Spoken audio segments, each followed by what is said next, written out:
ఎందరో మహానుభావుల త్యాగ ఫలితమే ఈ రోజు మనం జరుపుకుంటున్న 79వ స్వాతంత్ర దినోత్సవం అని కాకినాడ రూరల్ ఎమ్మెల్యే పంతం నానాజీ పేర్కొన్నారు. కాకినాడ రూరల్ మండల ప్రజా పరిషత్ కార్యాలయంలో ఎంపీపీ నందిపాటి అనంతలక్ష్మి త్రిమూర్తులు, ఎండీఓపీ సతీష్ ఆధ్వర్యంలో ఏర్పాటు చేసిన జెండా కార్యక్రమంలో జెండాను ఎమ్మెల్యే నానాజీ ఆవిష్కరించారు. ముందుగా జాతీయ నాయకులు మహాత్మా గాంధీ, డాక్టర్ బిఆర్ అంబేద్కర్, పూలే, అబ్దుల్ కలాం విగ్రహాలకు పూలదండ వేసి ఘన నివాళులర్పించారు. ఈ సందర్భంగా ఎమ్మెల్యే మాట్లాడుతూ భారతదేశం అభివృద్ధి చెందుతున్న దేశంగా ఉన్న ప్రధాని మోడీ ఆధ్వర్యంలో అభివృద్ధి చెందిన దేశంగా త్వరలో 3వ స్థానంలో ఉంటుందని తెలిపారు.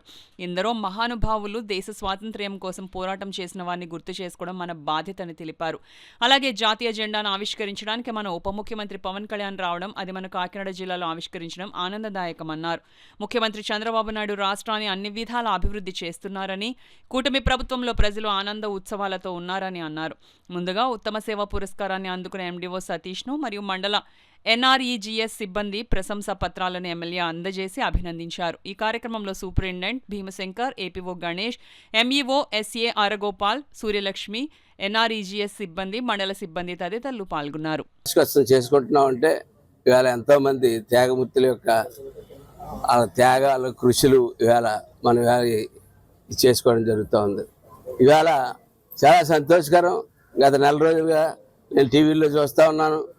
మనం అగ్రదేశాలు స్థాయికి ఎదిగాం. ఇవాళ భారత నిర్ణయం ప్రపంచ నిర్ణయం కింద మారుతున్న తరుణం ఇవాళ జరుగుతూ ఉందంటే భారత్ ఏ స్థాయికి తీసుకెళ్లారన్నది మన భారత ప్రధాని నరేంద్ర మోడీ గారిని ప్రత్యేకంగా ధన్యవాదాలు తెలియజేస్తా ఉన్నాం.